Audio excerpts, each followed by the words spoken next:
Hello students, ഇന്ന് നമ്മൾ discuss ചെയ്യുന്നത് ആഡ്വേർബ് എന്ന ടോപ്പിക്കാണ്. അതായത് ഏതൊക്കെ തരം ആഡ്വേർബ് ഉണ്ടെന്നും അത് എങ്ങനെയൊക്കെയാണ് ഓരോ സാഹചര്യത്തിലും വരുന്നത് എന്നാണ് നമ്മളിന്ന് നോക്കുന്നത്. ഫസ്റ്റിനെ നമുക്ക് ഒരു ആഡ്വേർബിൻ്റെ ഡെഫിനിഷൻ നോക്കാം. An adverb is a word which modifies the meaning of a verb, an adjective or another adverb. അതായത് ഒരു ആഡ്വേർബ് എന്ന് പറഞ്ഞാൽ എന്താണ്? Is a word. ഇതൊരു വേർഡാണ്. Which modifies the meaning. എന്തിനെ മോഡിഫൈ ചെയ്യുന്നത്? മീനിങ് എന്തിൻ്റെയൊക്കെയാണ്? Of a verb, an adjective or another adverb. ഒരു വേർബിൻ്റെയോ ഒരു അഡ്ജക്റ്റീവിൻ്റെയോ മറ്റൊരു ആഡ്വേർബിൻ്റെയോ അർത്ഥത്തെ മോഡിഫൈ ചെയ്യാനായിട്ടാണ് നമ്മൾ എന്തുപയോഗിക്കുന്നത്? ആഡ്വേർബ് ഉപയോഗിക്കുന്നത്. ഇതിന് മാത്രമല്ല നമ്മൾ ആഡ്വേർബ് ഉപയോഗിക്കുന്നത്, മറ്റു ചില കാര്യങ്ങളും ഉപയോഗിക്കും. ഇതിൻ്റെ ഒരു ട്രഡീഷണൽ ഡെഫിനേഷനാണ്. അപ്പോൾ നമ്മളിത് മനസ്സിലാവാനായിട്ടാണ് ഞാൻ ജസ്റ്റ് ഇത് ആദ്യം ഇട്ടിരിക്കുന്നത്. നമുക്കിതിൻ്റെ എക്സാമ്പിൾ നോക്കുമ്പോൾ മനസ്സിലാവും.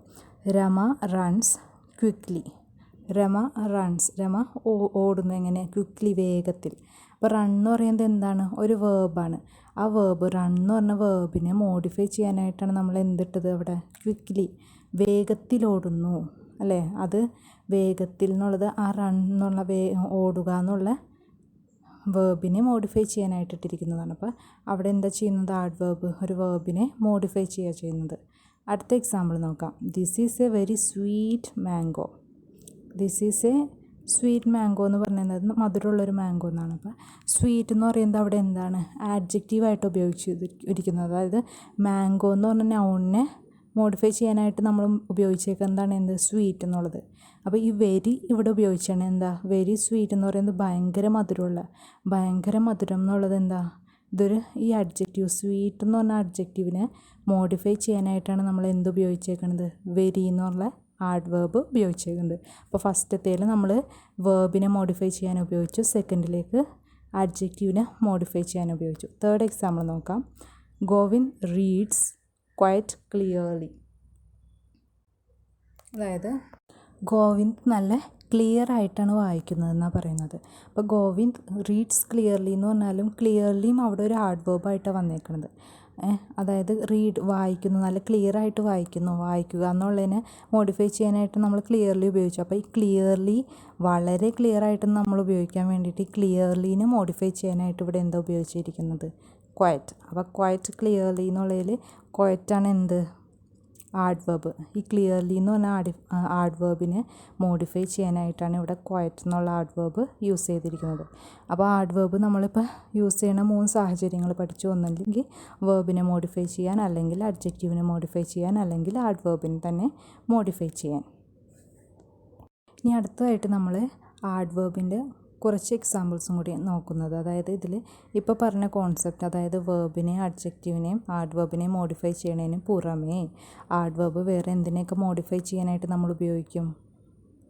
Indefinite pronoun, propositional phrase, proposition, ഇതിനെല്ലാം മോഡിഫൈ ചെയ്യാനായിട്ട് നമ്മൾ ഉപയോഗിക്കും? ആഡ്വേർബ് ഉപയോഗിക്കും. അപ്പോൾ നമുക്ക് ഈ എക്സാമ്പിൾസിലൂടെ അത് മനസ്സിലാവും. ഫസ്റ്റത്തേൽ Rani sang well at the concert. അപ്പോൾ സാങ് വെൽ എന്നുള്ളത് ഇവിടെ സാങ് പാടി, വേർബിനെ നമ്മൾ മോഡിഫൈ ചെയ്യാനായിട്ട് ഉപയോഗിച്ചിരിക്കുന്നു. Actually I should say she sang extremely well. ഇതിൽ എത്ര എണ്ണം ഉണ്ട് ആഡ്വേർബ്? ആക്ച്വലി ഉണ്ട്, എക്സ്ട്രീംലി ഉണ്ട്, വെൽ ഉണ്ട്. 3 ആഡ്വേർബ് ഉണ്ട്.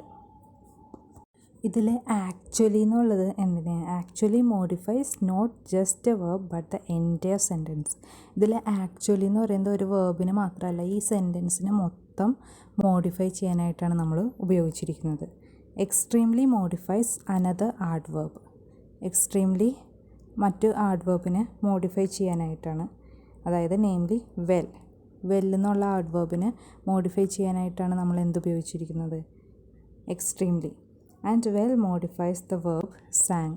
ഇതിൽ വെൽ എന്നുള്ള ആഡ്വേർബാണ് എന്തിന്? സാങ് എന്ന് പറഞ്ഞ വേർബിനെ മോഡിഫൈ ചെയ്യുന്നത്. അപ്പോൾ ആക്ച്വലി മൊത്തം സെൻറ്റൻസിനെ മോഡിഫൈ ചെയ്യാനായിട്ട്, എക്സ്ട്രീംലി എന്നുള്ളത് വെൽ എന്ന് പറഞ്ഞ ആഡ്വേർബിനെ മോഡിഫൈ ചെയ്യാനായിട്ട്, വെൽ എന്നുള്ളത് എന്തിനെ മോഡിഫൈ ചെയ്യാനായിട്ടാണ്? സാങ് എന്ന് പറഞ്ഞ വേർബിനെ മോഡിഫൈ ചെയ്യാനായിട്ട്. അപ്പോൾ ഇതിൽ 3 ആഡ്വേർബ്സ് ഉണ്ട്.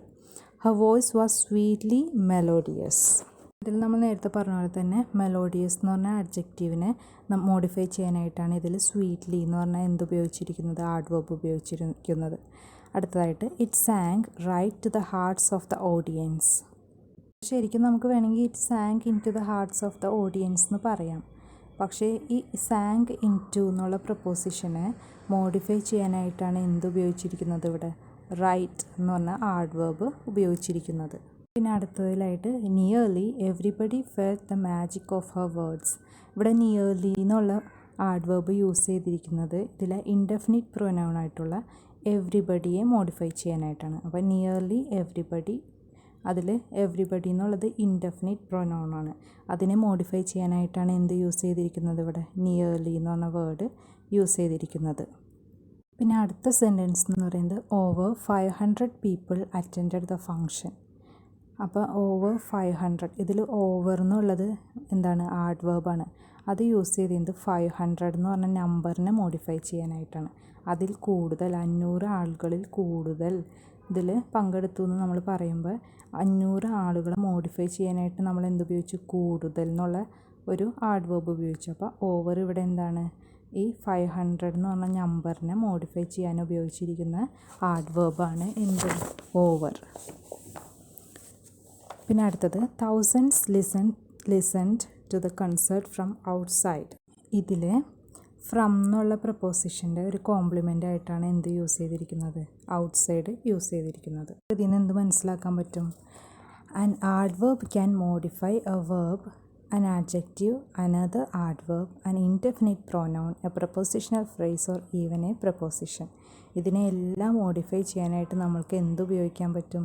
ആഡ്വേർബ് ഉപയോഗിക്കാൻ പറ്റും. അടുത്തതായിട്ട് കൈൻഡ്സ് ഓഫ് ആഡ്വേർബ്സ്. ഏതൊക്കെ തരമുണ്ട് ആഡ്വേർബ്സ് എന്നാണ്. ഫസ്റ്റ് എന്ന് പറയുന്നത് ആഡ്വേർബ്സ് ഓഫ് ടൈം. അതിൻ്റെ അർത്ഥം എന്താ? വിച്ച് ഷോസ് വെൻ, എപ്പോഴാണ് നമ്മൾ ഒരു പ്രവൃത്തി ചെയ്തതെന്ന് കാണിക്കാനായിട്ട് ഉപയോഗിക്കുന്ന ആഡ്വേർബിനെയാണ് എന്ത് വിളിക്കുന്നത്? ആഡ്വേർബ്സ് ഓഫ് ടൈം എന്ന് വിളിക്കുന്നത്. അപ്പോൾ ആഡ്വേർബ് ഇത് കാണുമ്പോൾ നമുക്ക് മനസ്സിലാവും, ഒരു സെൻറ്റൻസ് കാണുമ്പോൾ നമുക്ക് അതിൽ നിന്ന് ആഡ്വേർബ് ഓഫ് ടൈം ആണോ എന്ന് മനസ്സിലാക്കാൻ പറ്റും. എക്സാമ്പിൾ നോക്കാം. I heard this before. ഞാനിത് മുമ്പ് കേട്ടിട്ടുണ്ട്. ഞാനിത് കേട്ടിട്ടുണ്ട് എപ്പോഴാണ്? ബിഫോർ. അതാണ്, അതല്ല ബിഫോറാണ് എന്ത്? Adverbs of time, adverb of time. ടൈമിനെ ഒരു സമയത്ത് കാണിക്കാനായിട്ടല്ലേ അവിടെ ഉപയോഗിച്ചിരിക്കുന്നത്. We shall now begin to work. ഞങ്ങളിപ്പോൾ ജോലി തുടങ്ങാൻ പോവുകയാണ്. അപ്പോൾ ജോലി തുടങ്ങും എന്ന് പറയാണ്. അപ്പോൾ എപ്പോൾ, അപ്പോൾ നൗ എന്നുള്ളത് എന്താണ് അവിടുത്തെ? Adverb of time. അടുത്തത് he called here a few minutes ago. അവൻ കുറച്ച് നേരം മുമ്പ് ഇവിടെ വന്നിട്ടുണ്ടായിരുന്നു. അപ്പോൾ എന്താ? എ ഫ്യൂ മിനിറ്റ്സ് എഗോ ആണ് ഇവിടുത്തെ എന്ത്? Adverb of time. He comes here daily. അവൻ എല്ലാ ദിവസവും ഇവിടെ വരുന്നുണ്ട്. അപ്പോൾ എപ്പോഴാണ്? ഡെയിലി എന്നുള്ളത് എന്താണ് ഇവിടുത്തെ? Adverb of time. I heard my നീ യെസ്റ്റർഡേ. എൻ്റെ കാല് ഇന്നലെ മുറിവ് പറ്റി എന്ന് പറയുമ്പോൾ എപ്പോഴാണ്? യെസ്റ്റർഡേ ആണ് ഇവിടുത്തെ എന്ത്? Adverb of time. I have spoken to him already. ഞാൻ അവനോട് ഓൾറെഡി സംസാരിച്ചിട്ടുണ്ട്. അപ്പോൾ ഓൾറെഡി ആണ് ഇവിടുത്തെ എന്ത്? Adverb of time. Adverb. Wasted time never returns. അപ്പോൾ ഇവിടുത്തെ എന്താ? നമ്മൾ ദുരുപയോഗം ചെയ്ത സമയം ഒരിക്കലും തിരിച്ചു വരില്ല. അപ്പോൾ ഒരിക്കലും എന്നുള്ളതാണ്, നെവർ എന്നുള്ളതാണ് ഇവിടുത്തെ എന്ത്? Adverb. He once met me in Cairo. അവനൊരിക്കലും എന്നെ കൈറോയിൽ വെച്ച് കണ്ടിട്ടുണ്ട്. അപ്പോൾ ഇതിൽ ഒരിക്കൽ, വൺസ് എന്നുള്ളത് എന്താണ്? Adverb of time. അടുത്തതായിട്ട് നമ്മൾ ആഡ്വേർബ്സ് ഓഫ് ഫ്രീക്വൻസിയാണ് നോക്കുന്നത്. അതായത് വി ഷോ ഹൗ ഓഫൺ, അതായത് എത്ര പ്രാവശ്യം, എങ്ങനെ, എത്ര തവണ, അങ്ങനെ നമ്മൾ പറയാനായിട്ടാണ് ഉപയോഗിക്കുന്ന ആഡ്വേർബ്സിനെയാണ് നമ്മൾ ആഡ്വേർബ്സ് ഓഫ് ഫ്രീക്വൻസി എന്ന് പറയുന്നത്. എക്സാമ്പിളായിട്ട് I have told you twice. ഞാൻ നിന്നോട് 2 പ്രാവശ്യം പറഞ്ഞിട്ടുണ്ട്. ട്വൈസ് എന്നുള്ളത് ഇവിടെ എന്താണ്? Adverb of frequency. അടുത്തതായിട്ട് I have not seen him once. ഞാൻ അവനെ ഒരിക്കലും കണ്ടിട്ടില്ല. ഒരിക്കലും, വൺസ്. പിന്നെ ഈ ഓഫൺ മേക്സ് മിസ്റ്റേക്ക്. അവൻ എപ്പോഴും മിസ്റ്റേക്സ് ചെയ്യാറ്. അപ്പോൾ ഓഫൺ എന്നുള്ളത് എന്താണ് ഇവിടെ? Adverb of frequency. He seldom comes here. അവൻ വല്ലപ്പോഴും ഇവിടെ വരാറുള്ളൂ. സെൽഡം എന്താണ് ഇത്? Adverb of frequency. The postman called again. Postman വീണ്ടും വിളിച്ചു. അപ്പോൾ അഗെയിൻ, വീണ്ടും, അതും എന്താണ്? Adverb of frequency. He always tries to do his best. അവൻ എപ്പോഴും അവൻ്റെ കഴിവിൻ്റെ പരമാവധി ചെയ്യാൻ നോക്കാറുണ്ട്. അപ്പോൾ എപ്പോഴും എന്നുള്ളത് ഓൾവേസ് എന്താണ്? Adverb of frequency. അപ്പോൾ എത്ര പ്രാവശ്യം, എങ്ങനെ, എപ്പോൾ, അങ്ങനെയൊക്കെ നമ്മൾ പറയാനായിട്ട് ഉപയോഗിക്കുന്നതാണ് ആഡ്വേർബ് ഓഫ് ഫ്രീക്വൻസി. പിന്നെ അടുത്തതാണ് adverbs of place, which shows where. എവിടെയാണ് ഒരു പ്രവൃത്തി നടക്കണേന്ന്. അത് പറയാനായിട്ടാണ് നമ്മൾ എന്തുപയോഗിക്കുന്നത്, ആഡ്വേർബ്സ് ഓഫ് പ്ലേസ്. ഇപ്പോൾ ഒരു കാര്യം പറഞ്ഞിട്ട് ഒരു പ്രവൃത്തി നടന്നു, അത് ഇവിടെയാണെന്ന് നമ്മൾ പറയാനായിട്ടാണ് എന്തുപയോഗിക്കുന്നത്, ആഡ്വേർബ്സ് ഓഫ് പ്ലേസ് ഉപയോഗിക്കുന്നത്. എക്സാമ്പിൾ നോക്കാം. സ്റ്റാൻഡ് ഹിയർ, ഇവിടെ നിൽക്കൂ. എവിടെ? ഇവിടെ. ഹിയർ എന്നുള്ളത് എന്താണ് ഇവിടെ? Adverb of place. Go there, അങ്ങോട്ട് പോകൂ. എവിടെ? ദെയർ എന്നുള്ളത് എന്താണ്? Adverb of place. The little lamb followed Mary everywhere, എല്ലായിടത്തും. എല്ലായിടത്തും എന്നുള്ളത് എന്താണ്? Adverb of phrase. My brother is out, അവൻ പുറത്താണ്. ഔട്ട് എന്നുള്ളത് എന്താണ്? Adverb of place. Come in, അകത്തേക്ക് വരൂ. അകത്തേക്ക്. ഇൻ എന്നുള്ളത് എന്താണ് ഇവിടെ? Adverb of place. He looked up, അവൻ മുകളിലേക്ക് നോക്കി. മുകളിലേക്ക്. അപ്പ്, എങ്ങോട്ട്? എവിടെയാണെന്നുള്ളത് ഒരു സ്ഥലം കാണിക്കുന്നത്. അതാണ് നമ്മൾ എന്ത്? Adverb of place. അപ്പോൾ അപ്പ് എന്നുള്ളത് എന്താണ്? Adverb of place. പിന്നെ അടുത്തതാണ് adverbs of manner. Shows how or in what manner, അതായത് എങ്ങനെ, ഏത് രീതിയിലാണെന്നുള്ളതാണ് ആഡ്വേർബ്സ് ഓഫ് മാനർ. അത് പറയാനായിട്ട് ഒരു പ്രവൃത്തി എങ്ങനെ ചെയ്തു, ഏത് രീതിയിൽ ചെയ്തു, അങ്ങനെയുള്ളത് പറയാനായിട്ട് നമ്മൾ ഉപയോഗിക്കുന്ന ആഡ്വേർബ്സാണ് ആഡ്വേർബ്സ് ഓഫ് മാനർ. എക്സാമ്പിൾ നോക്കാം. ദ സിക്സ് ഫോർട്ട് ബ്രേവ്ലി, സിഖുകാർ എങ്ങനെ പോരാടി? ഭയങ്കര ബ്രേവായിട്ട്, ധൈര്യത്തോടെ. അപ്പോൾ ബ്രേവ്ലി എന്നുള്ളത് എന്താണ്? Adverb of manner. ഒരു മാനറാണ്, ഏത് രീതിയിൽ എന്ന് കാണിക്കാനായിട്ടാണ്. അപ്പോൾ അവിടെ ബ്രേവ്ലി എന്താണ്? Adverb of manner. The boy works hard, ഭയങ്കര കഠിനമായിട്ടാണ് വർക്ക് ചെയ്യുന്നത്. അപ്പോൾ ഹാർഡ് എന്നുള്ളത് എന്താണ്? Adverb of manner. I was agreeably disappointed, ഇതിലേതാണ് adverb of manner? Agreeably. Is that so, അതങ്ങനെയാണോ? അങ്ങനെയാണോ? സോ ഇവിടെ എന്താണ്? Adverb of manner. The child slept soundly, കുട്ടി നന്നായിട്ട് ഉറങ്ങി. അപ്പോൾ അതിലെന്താണ്? നന്നായിട്ട്. സൗണ്ട്ലി, അതൊരു മാനറാണ് അല്ലേ? അപ്പോൾ അതും എന്താണ്? Adverb of manner. അടുത്ത ടൈപ്പ് ആഡ്വേർബാണ് adverbs of degree or quantity, which shows how much or in what degree or to what extent, അതായത് എത്രത്തോളം, എത്ര മാത്രം എന്ന് കാണിക്കാനായിട്ട് ഉപയോഗിക്കുന്ന ആഡ്വേർബ്സിനെയാണ് എന്ത്? ആഡ്വേർബ്സ് ഓഫ് ഡിഗ്രി അല്ലെങ്കിൽ ക്വാണ്ടിറ്റി എന്ന് പറയുന്നത്. എക്സാമ്പിൾ നോക്കാം. ഹി വാസ് ടു കെയർലെസ്, ഭയങ്കര കെയർലെസ് ആയിരുന്നു. അപ്പോൾ ടു എന്നുള്ളത് എന്താണ്? ആഡ്വേർബ് ഓഫ് ഡിഗ്രിയാണ്. ഈസ് ദാറ്റ് എനി ബെറ്റർ, അതിനെന്തെങ്കിലും മാറ്റമുണ്ടോ, പുരോഗതി ഉണ്ടോ, നന്നായിട്ടുണ്ടോ? അപ്പോൾ എനി എന്താണ്? Adverb of degree. These mangoes are almost ripe, ഇത് ഏകദേശം ഒരുമാതിരി പഴുത്തിട്ടുണ്ട്. അപ്പോൾ ഓൾമോസ്റ്റ് എന്താണ്? Adverb of degree. I am fully prepared, ഞാൻ ഫുള്ളി പ്രിപ്പയർഡാണ്. ഫുള്ളി എന്നുള്ളത് എന്താണ്? Adverb of degree. The sea is very stormy, അപ്പോൾ വെരി എന്നുള്ളത് എന്താണ്? Adverb of degree. I am rather busy, rather എന്താണ്? Adverb of degree. I am so glad, അവിടെ എന്താണ്? വളരെ സന്തോഷത്തിലാണ്. അപ്പോൾ വളരെ എന്താണ്? സോ, അത് എന്താണ്? Adverb of degree. അടുത്ത ടൈപ്പ് ആഡ്വേർബാണ് എന്ത്? Adverbs of affirmation and negation, അതായത് ഉറപ്പ് പറയാൻ അല്ലെങ്കിൽ ഒരു കാര്യത്തെ തള്ളി പറയാൻ അങ്ങനെ ഉപയോഗിക്കുന്ന ആഡ്വേർബ്സിനെയാണ് എന്ത് പറയുന്നത്? ആഡ്വേർബ്സ് ഓഫ് അഫർമേഷൻ ആൻഡ് അല്ലെങ്കിൽ നെഗേഷൻ എന്ന് പറയുന്നത്. എക്സാമ്പിൾ നോക്കാം. Surely you are mistaken, surely ഉറപ്പായിട്ടും നീ ചെയ്തത് തെറ്റാണ്. അപ്പോൾ ഷുവർലി എന്നുള്ളത് എന്താണ്? Adverb of affirmation. He certainly went, അതിൽ സർട്ടൻലി എന്ന് പറയുന്നത് എന്താണ്? അവൻ എന്തായാലും പോയിട്ടുണ്ട്. സർട്ടൻലി എന്താണ്? Adverb of affirmation. പിന്നെ അടുത്തതായിട്ട് ആഡ്വേർബ്സ് ഓഫ് റീസൺ. അപ്പോൾ അതായത് ഒരു കാരണം പറയാനായിട്ട് നമ്മൾ യൂസ് ചെയ്യുന്ന ആഡ്വേർബ്സിനെയാണ് ആഡ്വേർബ്സ് ഓഫ് റീസൺ എന്ന് പറയുന്നത്. എക്സാമ്പിൾ നോക്കാം. He's hence unable to refute the charge, അതുകൊണ്ടാണ് അവന് ആ ഉത്തരവാദിത്വം നിരസിക്കാൻ പറ്റാത്തത്. ഇവിടെ ഹെൻസ് എന്ന് പറയുന്നത് അതുകൊണ്ടാണ്, ആ കാരണം കൊണ്ടാണ്. അപ്പോൾ ആഡ്വേർബ്സ് ഓഫ് റീസൺ എന്ന് പറഞ്ഞാൽ എന്താണ്? ഒരു കാരണത്തിന് വേണ്ടി, കാരണം പറയാനായിട്ട് നമ്മൾ യൂസ് ചെയ്യുന്നതിനെയാണ് ആഡ്വേർബ്സ് ഓഫ് റീസൺ. ഇതിൽ ഹെൻസ് എന്നുള്ളത് എന്താണ്? അക്കാരണം കൊണ്ടാണ്. അപ്പോൾ അത് adverb of reason. He therefore left school, അവൻ അതുകൊണ്ടാണ് സ്കൂളിൽ നിന്ന് പോയത്. അപ്പോൾ ദെയർഫോർ എന്താണ്? Adverb of reason. റീസൺ എന്ന് പറഞ്ഞാൽ എന്താ? കാരണം, ഈ കാരണത്താലാണെന്ന് പറയാനായിട്ട് ഉപയോഗിക്കുന്നതാണ് ആഡ്വേർബ് ഓഫ് റീസൺ. അടുത്തതായിട്ട് നമ്മൾ പറയാൻ പോകുന്നത് പൊസിഷൻസ് ഓഫ് ആഡ്വേർബ്. ആഡ്വേർബിൻ്റെ പൊസിഷൻസ്, ഏതൊക്കെ സ്ഥാനങ്ങളിൽ ആഡ്വേർബ് വരാം എന്നതിനെക്കുറിച്ചാണ്. Adverbs can be placed in 3 possible positions. 3 പൊസിഷനിൽ വേണമെങ്കിൽ വരാം. ഒന്നെങ്കിൽ ഇനീഷ്യൽ, തുടക്കത്തിൽ വരാം, അല്ലെങ്കിൽ മിഡിൽ, നടുക്കായിട്ട് വരാം, അല്ലെങ്കിൽ എൻഡ്, അവസാനം വരാം. അപ്പോൾ തുടക്കത്തിലും നടുക്കും അവസാനവും എന്ത് വരാം? ആഡ്വേർബ് വരാം. എക്സാമ്പിൾ നോക്കാം. Suddenly she stopped singing. Suddenly, ഇവിടുത്തെ ആഡ്വേർബ് സഡൻലി എവിടെ വന്നേക്കുന്നത്? ഇനീഷ്യൽ പൊസിഷനിലാണ്. She listened intently to the audience response. ഇവിടെ ഇൻറ്റൻറ്റ്ലി നടുക്കായിട്ടാണ് വന്നേക്കുന്നത്. The audience clapped aloud. അവിടെ അലൗഡ് എവിടെ വന്നേക്കുന്നത്? അവസാനത്തിൽ വന്നിട്ടുണ്ട്. അപ്പോൾ പല സ്ഥാനത്തും എന്ത് വരാം? ആഡ്വേർബ് വരാം. Most adverbs usually take mid and end position. കൂടുതലായിട്ടും ആഡ്വേർബ് എവിടെയൊക്കെ വരുന്നത്? ഒന്നെങ്കിൽ നടുക്കും അല്ലെങ്കിൽ അവസാനമാണ് വരുന്നത്. ഒരു എക്സാമ്പിൾ രണ്ടെണ്ണം നോക്കാം. I often think about that town. I often ഇവിടെ നടുക്കായിട്ട് വന്നിട്ടുണ്ട്. ഐ ഗോ ദിയർ ഓഫൺ ഇവിടെ എന്താ? അവസാനമായിട്ടാണ് വന്നിരിക്കുന്നത്. അപ്പോൾ കൂടുതലും എവിടെയൊക്കെ വരും? 3 സ്ഥാനങ്ങളിലും വരും. കൂടുതലായിട്ട് വരുന്നത് നടുക്കും അവസാനവുമാണ്. പിന്നെ നമുക്ക് അടുത്ത കാര്യം നോക്കാം. When several types of adverbial phrases are used in the same sentence.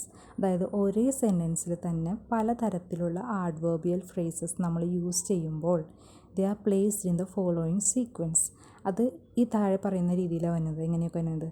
Manor, place and time. First മാനറിനെ സൂചിപ്പിക്കുന്ന ആഡ്വേർബ് വരണം. അതിന് തൊട്ട് ശേഷം എന്ത് വരണം? പ്ലേസിനെ സൂചിപ്പിക്കുന്നത്. ലാസ്റ്റായിട്ടാണ് എന്ത് വരുന്നത്? ടൈമിനെ സൂചിപ്പിക്കുന്ന ആഡ്വേർബ് വരുന്നത്. ഇപ്പോൾ എക്സാമ്പിൾ നോക്കാം. She sang very well at the town hall in the afternoon. ഇപ്പോൾ ഷീ സാങ് വെരി വെൽ, അതെന്താ? വെരി വെൽ വളരെ നന്നായി, അതൊരു മാനറാണ്. അത് ആദ്യം വന്നു. അറ്റ് ദ ടൗൺ ഹാൾ അതെന്താ? പ്ലേസ് ആണ്. In the afternoon on 20th December അതെപ്പോഴാണ്? സമയമാണ് പറയുന്നത്. അപ്പോൾ മനസ്സിലായില്ലേ? വെരി വെൽ ആദ്യം മാനർ വന്നു, പിന്നെ പ്ലേസ് വന്നു, പിന്നെ ടൈം വന്നു. When there are 2 adverbs showing place, the one showing larger place is put second. ഇപ്പോൾ പ്ലേസിനെ സൂചിപ്പിക്കുന്ന 2 ആഡ്വേർബ്സ് വരുന്നുണ്ടെങ്കിൽ ഒരു സെൻറ്റൻസിൽ, അപ്പോൾ എന്ത് ചെയ്യണം? ഫസ്റ്റ് അതിൻ്റെ ലീസ്റ്റ് ഇമ്പോർട്ടൻ്റ് ആയിട്ടുള്ള ഇത് കൊടുക്കണം. അതായത് രണ്ടാമത് വരുന്നത് എപ്പോഴും എന്തായിരിക്കും? ലാർജർ പ്ലേസ്, വലിയൊരു പ്ലേസിനെ സൂചിപ്പിക്കുന്നതാണ് രണ്ടാമത് വരുന്നത്. ആദ്യത്തിൽ അതിൻ്റെ ചെറിയൊരു ഏരിയനെ സൂചിപ്പിക്കുന്നതും വരണം. അതായത് വില്ലേജും സിറ്റിയും വരാണെങ്കിൽ വില്ലേജ് ആദ്യം കൊടുത്തിട്ട് എന്ത് കൊടുക്കണം? സിറ്റി കൊടുക്കണം. എക്സാമ്പിൾ നോക്കാം. She lives in the suburbs in Chennai. ചെന്നൈയുടെ പ്രാന്തപ്രദേശത്തിലാണ് അവൾ താമസിക്കുന്നത്. സബർബ്സ് എന്നുള്ളത് എന്താ? ചെന്നൈ എന്നുള്ളത് വലിയ ഇമ്പോർട്ടൻ്റ് ഉള്ള സ്ഥലമല്ലേ. അപ്പോൾ അത് ലാർജർ പ്ലേസ് നമ്മളെപ്പോഴും സെക്കൻഡ് ഇടണം. ആദ്യം ലീസ്റ്റ് ഇമ്പോർട്ടൻറ്റ് പ്ലേസ് ഇടണം. മനസ്സിലായെന്ന് വിചാരിക്കുന്നു. പിന്നെ നമ്മൾ ശ്രദ്ധിക്കേണ്ട കാര്യം എന്ന് പറയുന്നത്, with verbs of movement such as come and go, the adverbs of place comes before the adverb of manner. Come, go ഇങ്ങനെയുള്ള വേർബ്സില്ലേ, അതിൻ്റെ കൂടെ നമ്മൾ ആഡ്വേർബ് യൂസ് ചെയ്യുമ്പോൾ എന്ത് ചെയ്യണം? ഇതിൽ adverb of place comes before the adverb of manner. Adverb of മാനറിന് മുമ്പ് എന്ത് വരണം? ആഡ്വേർബ് ഓഫ് പ്ലേസ് വരണം. എക്സാമ്പിൾ നോക്കാം. She went to the post office by taxi. അപ്പോൾ she went to the post office, അവിടെ പ്ലേസ് ആദ്യം വന്നു. അതിന് ശേഷമാണ് എന്ത്? ബൈ ടാക്സി, ടാക്സിയിലാണ് പോയത്. അത് മാനറാണ്. അവിടെ എന്ത് വന്നത്? മാനർ വന്നത്. അപ്പോൾ ആദ്യം പ്ലേസ് വരണം, പിന്നെ അതിൻ്റെ ശേഷം എന്ത് വരണം? മാനർ. കം, ഗോ വരിക, പോവുക എന്നുള്ള അത് വരുമ്പോൾ നമ്മൾ ഫസ്റ്റ് പ്ലേസ് കൊടുക്കണം, അതിനുശേഷം മാനർ കൊടുക്കണം. അടുത്തായിട്ട് നമ്മൾക്ക് pitfalls in the use of adverb. Adverb നമ്മൾ യൂസ് ചെയ്യുമ്പോൾ വരുന്ന തെറ്റുകളെ കുറിച്ചാണ്. First, he behaved so slovenly that people came to detest him. Slovenly എന്ന് പറഞ്ഞാൽ എന്താ? അപരിഷ്കൃതമായിട്ട്. അവൻ അപരിഷ്കൃതമായിട്ട് പെരുമാറിയത് കൊണ്ടാണ് ആളുകൾക്ക് അവനോട് വെറുപ്പ് തോന്നിയത്. ഇവിടെ ഈ സ്ലോവൻലി എന്ന് പറയുന്നത് ആഡ്വേർബായിട്ടല്ല, ആഡ്ജക്റ്റീവായിട്ടാണ് യൂസ് ചെയ്തിരിക്കുന്നത്. അപ്പോൾ നമ്മളത് ആഡ്വേർബാണെന്ന് തെറ്റിദ്ധരിക്കും. He arrived home safely. ശരിക്കും നമ്മുടെ ഇതിൻ്റെ usage he arrived home safe എന്ന് മതി. ഇവിടെ സേഫ്ലി എന്നുള്ളത് ആണ് യൂസ് ചെയ്തിരിക്കുന്നത്. ഇവിടെ ആഡ്വേർബായിട്ട് തന്നെയാണ് യൂസ് ചെയ്തിരിക്കുന്നത്. When the accident was reported I went at once there. ഈ സെൻറ്റൻസിൽ നമ്മൾ manner, place and time order follow ചെയ്തിട്ടില്ല. നമ്മൾ പറഞ്ഞു ഫസ്റ്റ് മാനർ വരണം, അതിനുശേഷം പ്ലേസ് വരണം, പിന്നീടാണ് എന്ത് വരുന്നത്? ടൈം വരേണ്ടത്. അപ്പോൾ അതും തെറ്റാണ് അതിൽ. അടുത്ത സെൻറ്റൻസിൽ ഐ വെൻറ്റ് അപ്സ്റ്റെയർസ് ടു ടെലിഫോൺ, അതിൽ ടു എന്നുള്ളത് നമുക്കവിടെ ആവശ്യമില്ല. സെൻറ്റൻസ് 5 ആണെങ്കിൽ back of the house is A garden, അവിടെ ബിഹൈൻഡ് മതി. ശരിക്കും ബാക്ക് ഓഫിന് യൂസ് ചെയ്യണേലും നല്ലത് ബിഹൈൻഡ് യൂസ് ചെയ്യുന്നതാണ്. അടുത്തതായിട്ട് due to illness he remained at home. അപ്പോൾ ഇതിൽ പറയുന്നത് due to is really an adjective and should come between two nouns as in fermentation is due to the germs. Due to എന്ന് പറയുന്നത് എന്താ, ശരിക്കും ഒരു അഡ്ജക്റ്റീവാണ്. അതുകൊണ്ട് തന്നെ ഇത് എന്തിൻ്റെ ഇടയിൽ വരണം, ബിറ്റ്വീൻ ടു നൗൺസ്, രണ്ട് നൗൺസിൻ്റെ ഇടയിൽ വരണം. ഇപ്പോൾ എക്സാമ്പിൾ പറഞ്ഞിട്ടുണ്ട്, fermentation is due to the germs. ഇപ്പോൾ fermentation is due to the germs. ഇവിടെ ഫെർമെൻറ്റേഷനും ജേംസ് എന്നുള്ള രണ്ട് നൗൺസിൻ്റെ ഇടയിലാണ് എന്ത് വന്നത്, ഡ്യൂ ടു വന്നത്. പിന്നെ നമ്മൾക്ക് ഈ ഡ്യൂ ടു എന്നുള്ളതിന് പകരം എന്തുപയോഗിക്കാം, owing to. Owing to illness he remained at home. അവിടെ ഓയിങ് ടു നമുക്ക് ഉപയോഗിക്കാം. He came here every day. ഇവിടെ എവറി ഡേ എന്നുള്ളത് ഒരുമിച്ച് എഴുതിയേക്കുന്നത്. അപ്പോൾ അത് എന്തായിട്ടാണ് യൂസ് ചെയ്തിരിക്കുന്നത്, അഡ്ജക്റ്റീവായിട്ടാണ് യൂസ് ചെയ്തിരിക്കുന്നത്. അപ്പോൾ ആഡ്വേർബ് എന്ന് കണ്ടുപിടിക്കണമെങ്കിൽ എവരി വേറെയും ഡേ വേറെ ആയിട്ട് എഴുതുമ്പോഴാണ് എന്താവുന്നത്, ആഡ്വേർബ് ആവുന്നത്. അപ്പോൾ എക്സാമിനൊക്കെ ചോദിക്കുകയാണെങ്കിൽ എവറി ഡേ എന്തായിരിക്കും, ഒരുമിച്ച് എഴുതിയാൽ അത് അഡ്ജക്റ്റീവായിരിക്കും. എവരി വേറെയും ഡേ വേറെ ആയിട്ടാണെങ്കിൽ അതെന്താണ്, ആഡ്വേർബാണ്. പിന്നെ റോസ് സ്മെൽ സൂപ്പർലി ഇൻ ജൂൺ. അത് സ്മെൽ സൂപ്പർ മതി, സൂപ്പർബ്ലി വേണ്ട, super in June. After sense verbs like taste, smell, look, etc., adjectives look more appropriate than adverbs. അതായത് സെൻസ് വേർബ്സ് എന്ന് പറയുന്നത് ടേസ്റ്റ്, സ്മെല്ല്, ലുക്ക്, നമ്മുടെ സെൻസസിൽ ഫീൽ ചെയ്യുന്ന ആ വേർബ്സ്, അത് പറയാനായിട്ട് ഉപയോഗിക്കുന്ന വേർബ്സിന് ശേഷം എപ്പോഴും അഡ്ജക്റ്റീവ്സ് യൂസ് ചെയ്യുന്നതാണ് നല്ലതെന്ന്, ആഡ്വേർബ്സ് യൂസ് ചെയ്യുന്നതിനേലും. അപ്പോൾ ഇത്രയേ ഉള്ളൂ ഇതിനെ പറ്റിയിട്ടുള്ളത്. Thank you.